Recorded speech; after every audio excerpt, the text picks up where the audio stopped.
Sarah Polchaninoff, and welcome to Sure Things.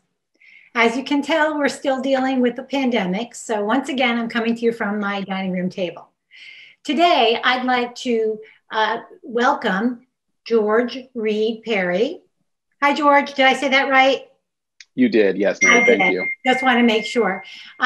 George is Senior Director of Adult Services at SARA. And George, I wanted you on because I know a little bit about the background from SARA, Sure. the organization, from my work within the schools and within special ed populations.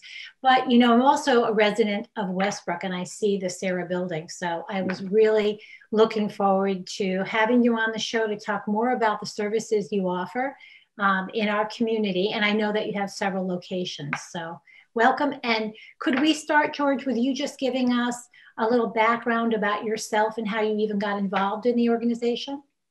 Sure. Yeah, so thank you for having me on. I came to SARA just about 2 years ago, back in 2019. I've been in the field now for just about 12 years. And I started off working with adolescents who were within the DCF system. And then I transitioned to working with adults about 8 years ago. And I've been working with adults with intellectual and developmental disabilities since that time, with a couple of organizations along the shoreline until I arrived here at SARA Inc. And I wonder, George, you have a few locations, right? As I said, I noticed the one in Westbrook. Where else are you located, the SARA? Yeah. So we have our main building here in Westbrook, Connecticut, and then we also have two other physical locations, one in Madison on Boston Post Road, and then one in North Haven on Washington Ave. I see. So can you tell us more about the organization? What is what is the mission of SARA and what population do they serve?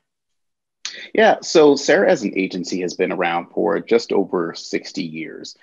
We started back in 1957 with 3 families, really looking to have resources for their children, because at that time there really weren't any services available. And during that period of time, the services have certainly transitioned to be more than just focusing on the intellectual and developmental disabilities, but really looking at the full spectrum of disabilities that individuals may have. And so now we're able to work with children, we're able to work with the birth to 3 population, focusing on the developmental disabilities that they may present with, as well as the adult population as they transition out of high school, focusing on, the employment related skills, working on soft skills, social skills, and then looking for volunteer opportunities to really have that meaningful engagement. So as an organization, we've really shifted to, embracing the full individual and how we can help them achieve their goals throughout their life. So it's curious, I didn't realize the range. Really, it seems like birth to 3 on throughout the school age population and the adults. As far as the younger members go then, the younger participants, how do you get referrals? Is there an organization in the community that you work closely with to get those referrals or the services information out there for birth to 3? Yeah, so when it comes to birth to 3, it's the Office of Early Childhood Education where the referrals come through. That is the state system through the 211 system. And the referrals are then sent out to the providers that provide those services. And that's how that particular part of the program works until we shift to our adult population, which is 21 and above. And many of those referrals come from the state as well. So, my background is extensively in special education services for public schools. How does SARA then blend with what the public schools offer for those students that are enrolled? Yeah, so what we're really looking at is that group that's birth to 3. And then what happens is as they transition into the supports that they receive within the school, we then come back around towards the high school period of time when we're then working with parents to talk about, what are your next steps? Most children do choose to stay in school until the end of their 21st birthday, but we really try to work with families, between that 16, 17 rate to say, okay, here are the services that are, going to be available upon graduation. How do we prepare you for those next steps? Whether that be strictly going towards employment, or are you looking some other kind of continuum services that our organization provides you? So, okay, so that clears that up for me. So the Mhm. school age population pretty much has the services provided. But then Correct. when they get close to that 16th year, and as you said, they can stay through 21, but that's when you come in to help them with those transition type services. A lot of people have an older version of what's available for those students coming out of high school. For instance, go back to the old workshop model of Correct.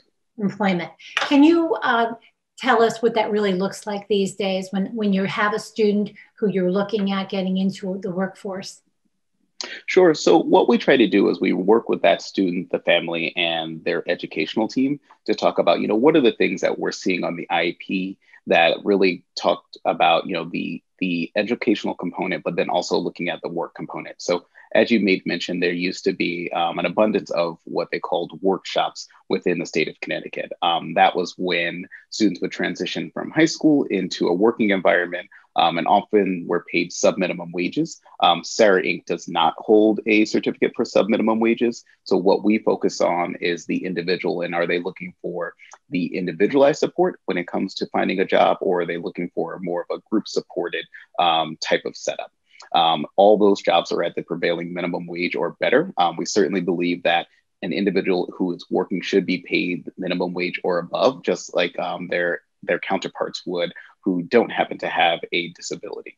So that's really what we focus on, of how do we get this individual employed within their local community, or are they looking for more of a group support where they still have the ability to work, but it's in a larger setting? When you get to work with the schools, with these students as they get ready to transition out, and you look at their individual education program plan or their IEP, do you have, when you go to those meetings, do you have some input to help those teachers plan for some skills or some other informational training that would help those students as they go out? Do you have that communication with the schools? So a lot of that depends on, the partnership that the family wants us to have. A lot of times we may be playing more of a role in the background and providing them information on, here are the things that we would suggest. And we really try to play more of a supporting role until they get a little bit closer to the point of graduation. And then we can say, as an organization, if you're looking to, transition into what we can provide you, then we take more of a kind of firsthand approach to it. So we really don't try to cloudy the system too much and really provide that support families may need until they're really ready to say, okay, we're ready to commit, and this is what we think we're going to need for that transition. So you talk about working with the families, which is wonderful. And I can imagine that when we talk about that transition time and when the families know that their students will be no longer serviced in the public schools, that it's also a time where they are looking for as much support as possible. What I'm wondering is, how are you funded, or how do parents, how is that funded? Do parents have to pay for your services, or is that funded under another area? Yeah, so there are two main funding streams here within the state of Connecticut that we're approved for. That services through the Department of Developmental Services, also known as DDS, and families can choose to also private pay for services. Services that come through DDS means that the individual has been approved within their system, and then the state provides funding for the level of services that they may need, depending on what they qualify for. So there is a way, whether it's through qualifying for services or paying, that the parent can get those services, can get the benefit of those services, which is great. Absolutely. As a community member, especially here in Westbrook, you must have a lot of community connections to help support your program. What would that look like, or what type of organizations within the community do you work closely with to help your clients? Yeah. So, as a member of the community, we ultimately, want to be a good business partner. And for that, we really look to kind of build those relationships, foster those relationships that we feel ultimately will benefit our individuals. And so for us, there is no perfect partner other than someone who's willing to have that conversation. So when we look to our, employment teams, or we look to more of our individuals who are looking for volunteering, we really look at all the businesses that are within our community. So that might be a restaurant, that may be a retail store, it could be the traditional grocery store. It could also mean that, we have individuals who might have a specialty. So we may help them with training that they need to, work within a school setting, for example. We have a number of individuals who like to work with children. And so they may say, how do I best prepare myself so that I can work in a daycare? Okay, so then we would do that, reach out with them to say, here are the resources within your community. Here's a daycare that has an opening. And then we would assist them as they look for, opportunities to interview. How do you work on those? How do you build your resume? When we look for our volunteer opportunities, we're looking for how can we have a meaningful impact with other business partners within our community that are looking for those services. And that's ultimately what we look for. There is no one size fits all as far as our individuals and then the services that we're looking to secure for them as well. Mm-hmm. When you talk about working with different companies and businesses in the community, do the students or do the participants come with a job coach, or is that does that vary? How do you support your member in that business?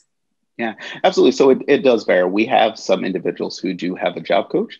We have some who have job coaches more of a full-time one-to-one with them. And then we have individuals who are, very independent within the community. And we may be doing a touch-in with them, once a month just to see how things are going. Do they need any supports for us? So what we really do is we work with those teams to determine, what level of support does that individual need on the job to be successful. And oftentimes those will fade over time as they become more acclimated to that particular working environment.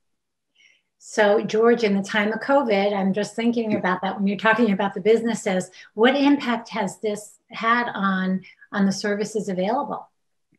Yeah, so I think we, like many other businesses, have certainly seen shift number one to more virtual, but then also to figuring how do we have the hands-on approach that we often need to have, but do that in a safe way. So a lot of times, what would have been an in-person visit may now shift to be more of a phone call with the individual. Really determining what do you feel like you need from us during that period of time, and having those conversations with those employers, really saying, this is the type of support that the individual needs. We want to figure out a safe way to do that. And, I think what we've certainly seen is that there are some employers that we've worked with for many, many years, and they're certainly open to that and want to see the individual be successful. And I think it goes back to really having that strong partnership and working with them to say, there's a need that you have. We have a great individual that can fill that need, and here's their skill set. And I think over time, what you've seen is we've really been able to capitalize on that. And so the employers trust us when we say, here's what we're going to do, but we want to make sure that this is going to work within your environment. But it's certainly been trickier to navigate, especially with some of our individuals who have more of the full-time job coaches.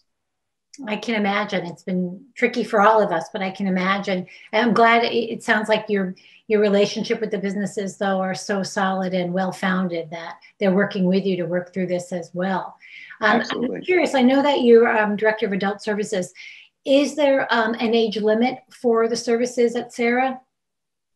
So no, we don't have an age limit as far as how long you can stay. Our services do typically start for individuals after 21. I think that's just the natural transition as people come out of the school system. But we have individuals as young as 21, 22, all the way up to 93 and 94 who are still actively participating in our day programs or our one-to-one programs because they enjoy having that connection to the community and being able to spend time and socialize with their friends. And I think that's what's really nice about the agency, that we certainly have opportunities for individuals who are working. We have opportunities for individuals who want to volunteer, and then kind of the more retirement aspect of life where I still want to have that opportunity, but it's going to look a little different for me. How many members, when I'm even just thinking about the Westbrook branch, how many members do you have participating in Sarah? So we will routinely work with well over 200 individuals in a year between our employment and our day programs. Because we're a community-based program, our physical sites are really just kind of touch points that allow us to, do whatever we need to do in the physical locations and then go into the community, which is one of the nice things about our service is that because we're so, community focused, we really can, meet the needs of many individuals that really don't need to just stay within a physical building. Mm-hmm. I went 200. I'm surprised. That's larger than I thought. So that's Yeah. wonderful. Kudos to you for that. What other, besides employment opportunities, what other support or skill set do you work with the individuals on within the community? Yeah, so sometimes we work with individuals on travel training, so how to safely navigate their community. We will work with individuals on, how do you, when you go to the store, ensure you're getting the correct amount of change back. So we'll work with individuals on those type of skills. We work with them on social skills. How do you build those friendships? How do you, maintain that connection when you're not necessarily with an individual? How do you get yourself ready to transition if you want to live independently? Those are all things that we work with our individuals on. And then we couple that with, other aspects that they may not want to, focus on at this moment and say, okay, how do we get you to that next step? So it's always about, having that understanding of, I see where you are today. How do we get you to where you would like to be, in 5 years from now? And, especially for individuals who do want to live on their own and may say, I want to live on my own, but I don't have cooking skills. Okay, so let's talk about cooking skills and safety that's required to do that. How do you get to the grocery store, for example, which kind of directly relates into the travel training component of it as well. Wow, there are a lot of services available. When you talk about helping individuals with their independent living skills and actually being able to live on their own, are there actually houses or areas where these individuals can actually transition into within the community to have that opportunity to experience independent living and learn the skills? Yeah, absolutely.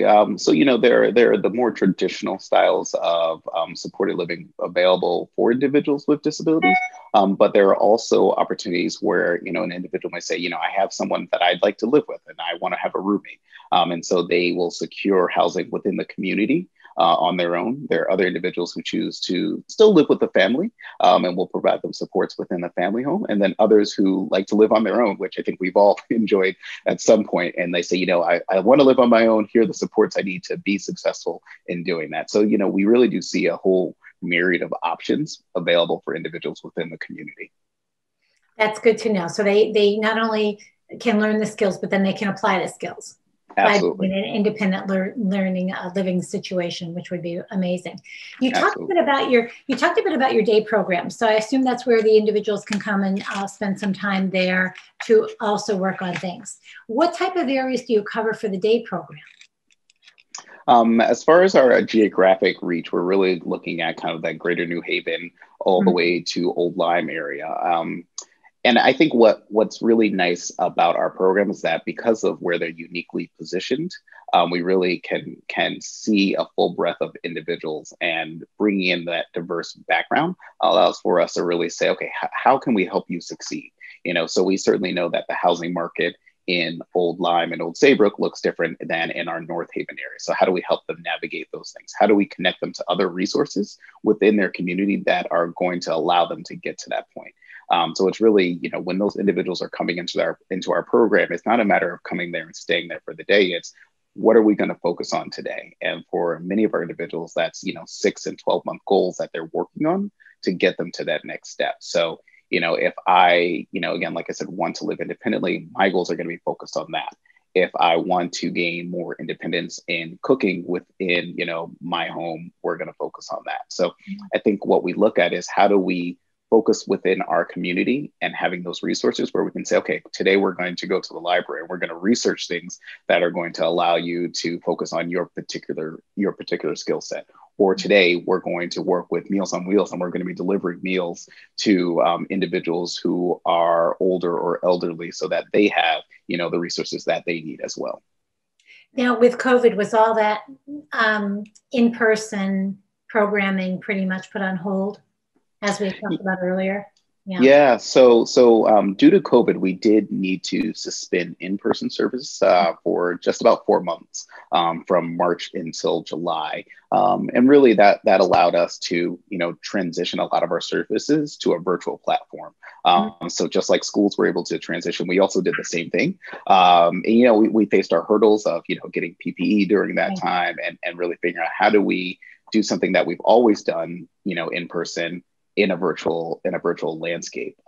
Getting that technology out to people, making sure that they understand how to use it. But I think we saw a lot of success there, and recognize the ability to really bring more technology into the fold here within the organization. I think that's so true on so many levels, whether it was schools, with teachers, or any other area. The technology piece really came Yeah, forefront with the whole pandemic as well. Um, absolutely. so you've been there just a few years, George, but looking ahead, for you and for the mission of Sarah, what do you see for some long-term goals for Sarah? Yeah, so I certainly look at our organization and understand that we recognize our individuals are always going to need our level of support within the community and navigating that. And so it's figuring out how do we support them through that full continuum of life, and making sure that they have what they need, not only now but moving forward. And so it's really always future planning for us of how do we meet your needs moving forward. We certainly have an understanding of where you are now, and so for us that means how do we continue building those partnerships within the community. How do we connect you to other organizations that provide a different set of resources than we provide, to make sure that you have that, and looking to our community providers and saying, this is not our area of expertise, but this is your area of expertise. How do we bring you in? So whether it's on the employment end of it, or we're looking to bring in more dynamic programming within our day programs, and providing that within the community for our individuals. So we look at things such as therapeutic horse riding or arts-based programs. We're really big on music, and the arts, and health and fitness is also a really big component within our programs. So I think that's certainly an area that we're going to continue to focus on, because we really are focused on the full person, and not just what we're doing today. It's interesting you mentioned the therapeutic riding, because we did have high hopes on, and it was so interesting to hear about the therapies and the benefits of a program such as that. Now, are you funded through the state? Your nonprofits, are you funded through the state or just grants in general? So we're primarily funded through the state for all the services that our individuals have. We do also secure grants through the state that are available, or through businesses to supplement some of the services that we provide our individuals as well. Yes. That's good. That's good to know. I'm just so glad that you could come on and talk to us. As I said, with my background in special education and looking at the changes in our society, where we are looking at the whole person now, not only the work environment, but as you said, helping them live independently, and also all the skills needed for that. So it's really wonderful to hear the support on that, George, as we go forward. And I'm glad that things are open now. I hope they stay open for you as well. I don't know. Yeah, absolutely. And I think, one of the things that we've certainly seen kind of over the years is, there's always a need for those resources within the community. One of the things that we were able to do with our Birth to 3 early intervention program is actually create a podcast this year that we think is a great resource for families. Yeah, I have to tell you, George, on the website, I saw that I didn't look at it yet, but I saw you had the podcast there. Mm-hmm. Also, I love the fact that on your website, you list the community businesses that you're associated with, that you actually are working closely with. And I was surprised, and I'm very pleased and proud of my community to see how many businesses you have on that list. So are the podcasts, just as you mentioned, for Birth to 3? So they are put together within our Birth to 3 department. It's our Sarah Solutions. So we actually have a developmental therapy associate, as well as a member from the Connecticut Family Associate Support Network, and they do the podcast. So we're actually coming up on our 3rd installment that will be released on December 14th. And that's something, again, we're really proud of being able to do. And it's a great resource for families to figure out, how do we navigate some situations? So, the next one we'll certainly talk about, the upcoming holiday season. How do you handle that with, kids, and making sure that you can do that in a safe way? I noticed, because I noticed that one of them was on Halloween, and yes. I noticed that the next one. So I thought that you're right. That's such relevant information for the community and for parents. So I was really glad to see that. It's a great resource for people. George, if somebody wanted to help out or wanted more information about opportunities to work with individuals, in the Sarah Inc. organization, what's the best way for them to go about that? Yeah, so the best way is certainly to make your way to our website. It's sarah-inc.org. You can also give us a call. We love to talk to people. You can definitely find that information on our website. And, that's where we make that strong connection and try to help people understand, here are the different ways that you can become involved with an organization. So, we have individuals who like to volunteer for us. Right now, we're doing our Make a Difference campaign that runs through December. This is a great way for us to show you, this is directly where your funds go, whether it's, providing technology for a birth to three family or providing programming within our programs. It really helps to know kind of where are those funds going that you contribute. And we're really big on that, of having that understanding and making that connection for our supporters. Well, I'm very excited to hear about all that, because I'm thinking I might be one of those people calling, because I think it's a great opportunity to get involved and to help others. So that's great to know, George. And Absolutely. Yeah, it was great. So I'd like to, we're going to wrap that up for today, but I want to again thank you, George, for being with us today and for giving us all this additional information about Sarah Inc. And I wish you a safe holiday. So absolutely. And thank you for having me on. Oh yeah, it was our pleasure. It was great. Before we leave today, with the holiday season, as we kind of are alluding to, I just wanted to give a shout out, because we have had the Westbrook Council of Beaches on, and they're having a Stuff a Cruiser drive that's happening at Westbrook Outlets on December 5th, 11 to 4, where they're collecting for new or gently used clothing items. So I'm just putting that out there. Once again, I want to thank George and wish everybody a happy Thanksgiving as we go ahead, and say goodbye for now, and everyone stay safe. Bye-bye. Thank you. Bye.